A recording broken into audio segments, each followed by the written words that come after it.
Hi, എല്ലാവർക്കും ലിബീസ് കിച്ചണിലേക്ക് സ്വാഗതം. ഇന്ന് നമ്മൾ ചെയ്യാൻ പോകുന്നൊരു സിമ്പിൾ റെസിപ്പിയാണ്. മാംഗോ ലസ്സിയാണ്. നാട്ടിലൊക്കെ ഇഷ്ടം പോലെ മാങ്ങ ഉണ്ടല്ലോ ഇപ്പം. അപ്പോൾ എല്ലാവരും ഇത് ചെയ്ത് നോക്കുക. അതിന് എന്തൊക്കെ വേണമെന്ന് നമുക്ക് നോക്കാം. വളരെ കുറച്ച് സാധനങ്ങൾ മതി. നമ്മുടെ മാംഗോ സ്മൂത്തിക്ക് വേണ്ട അത്യാവശ്യം കാര്യങ്ങളൊക്കെ ഞാൻ എടുത്തു വെച്ചിട്ടുണ്ട്. ഒരു മാങ്ങ അരിഞ്ഞത്, ഒരു പഴം, ശർക്കരപ്പാനിയാണ് ഞാൻ മധുരത്തിന് ചേർക്കുന്നത്, ഒരു ഗ്ലാസ് തൈര്, പിന്നെ ക്രീം, കുറച്ച് പാല്. അപ്പോൾ നമുക്കിനി എന്തൊക്കെ ചേർക്കാം. അതിൻ്റെ കൂടുതൽ ഞാൻ ഇച്ചിരി ഏലക്കാപ്പൊടിയും കൂടെ ചേർക്കുന്നുണ്ട്. നമുക്കതൊന്ന് മിക്സിയിൽ അടിച്ചെടുക്കാം. മിക്സ് ചെയ്ത് നമുക്ക് ഓരോന്നോരോന്നായിട്ട് അടിച്ചെടുക്കാം. മാങ്ങ,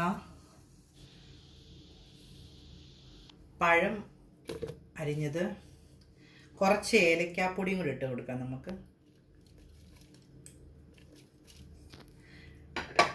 നമുക്കൊരു 2 ടേബിൾ സ്പൂൺ ശർക്കരപ്പാനി. ഒരുപാട് മധുരം വേണ്ട. ഞാൻ ഇതിലൊന്നും ഐസ് ഇടാത്തെന്ന് വെച്ചാൽ ഇപ്പം നോമ്പ് എടുക്കുന്നവർക്ക് കുടിക്കാനുള്ളതാണല്ലോ. അപ്പം നോമ്പ് കഴിഞ്ഞ് തണുത്തത് കുടിച്ചു കഴിഞ്ഞാൽ ത്രോട്ടിന് പ്രശ്നമാണ്.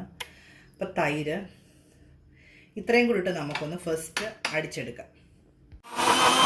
മാങ്ങായും തൈരും കൂടെ അടിച്ചു വിട്ടിട്ടുണ്ട്. ഞാൻ അതിനകത്തോട്ടൊരു 2 ടേബിൾ സ്പൂൺ ക്രീം ചേർക്കുന്നുണ്ട്. അതിൻ്റെ കൂട്ടത്തിൽ തന്നെ ഒരു 1/2 കപ്പ് പാലൂടെ ചേർക്കുന്നുണ്ട്. മധുരം നിങ്ങളുടെ ആവശ്യത്തിന് ചേർക്കുക. ഞാനിപ്പോൾ ചേർത്തേക്കുന്നത് 2 ടേബിൾ സ്പൂൺ ശർക്കരപ്പാനിയാണ്. നിങ്ങൾക്ക് ഷുഗർ ചേർക്കാം, ഹണി ചേർക്കാം.